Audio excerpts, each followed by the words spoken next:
আমার একটি শিশু সন্তান আছে, জন্মের পর তাকে দেখতে এসে আত্মীয় স্বজনরা টাকা দিয়েছিল, সেসব টাকা আমি খরচ করে ফেলেছি, এটা আমার জন্য জায়েজ কি না?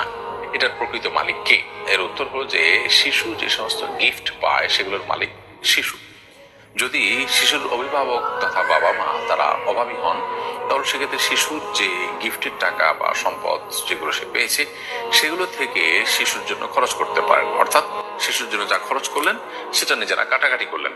ধরুন আপনি 20,000 টাকা হাদিয়া পেয়েছেন বা 50,000 টাকার জিনিসপত্র উপহার পেয়েছেন, আপনি শিশুর জন্য এর চেয়ে বেশি খরচ ইতোমধ্যে করেছেন, তাহলে আপনি এটা রেখে দিতে পারেন যদি আপনি গরিব হন, অভাবী হন।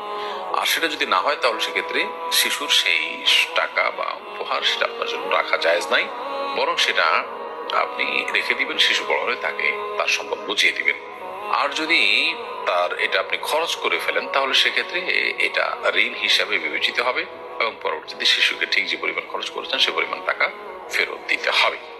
ইসলামে এই লেনদেনের বিষয়গুলোকে একেবারে স্পষ্ট অবস্থান আমাদেরকে নিতে বলে। বাবা এবং সন্তান আমরা তো সবাই এক এরকম মনে করে যে যার সম্পদের উপর যা ইচ্ছা তা খুশি করবার কোনো সুযোগ কিন্তু নেই। অবৈধ সম্পর্ক